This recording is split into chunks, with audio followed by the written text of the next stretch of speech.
En 2022, Vladimir Poutine a déclaré qu'un jour, les Européens se réveilleraient et comprendraient que leur véritable ennemi. 2 ans plus tard, de la manière la plus simple, il réitère ses propos 2 jours avant les élections européennes indexant la France. Bruno Le Maire et Gabriel Attal prétendront encore que l'augmentation du prix du gaz en juillet, c'est à cause de la Russie. Voici le résultat du soutien à l'Ukraine et du choix de se priver des ressources russes par suivisme. Les Français disent que la guerre en Ukraine ne les concerne pas.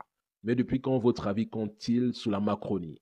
Depuis le 29 mai 2005, date à laquelle vous avez dit non à 55% à la Constitution européenne, ceux qui vous dirigent et ceux qui vous dirigent ont décidé que votre souveraineté nationale sera purement et simplement écrasée. Et M. Emmanuel Macron a fait la même chose. Par exemple, lorsque des millions de Français se mobilisent contre la réforme des retraites, contre le financement de la guerre en Ukraine, contre la vie chère, il fait mine de ne rien écouter ni voir et utilise des 49.3.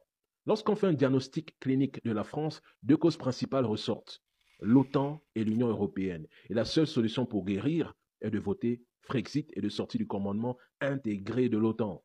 Lorsque nous critiquons ce régime, vous dites que nous sommes anti-français, alors que le président Macron a un bilan médiocre, un bilan qui relève du paranormal, un bilan d'une nullité abyssale, un bilan qui frôle le néant, un bilan calamiteux, déplorable, consternant et même accablant.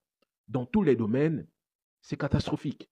Quand l'AES chasse Macron, vous dites qu'on quitte un maître pour un autre maître, alors que les Français préfèrent le RN de Jordan Bardella et de Le Pen à votre président Macron que vous soutenez en Afrique. Réveillez-vous.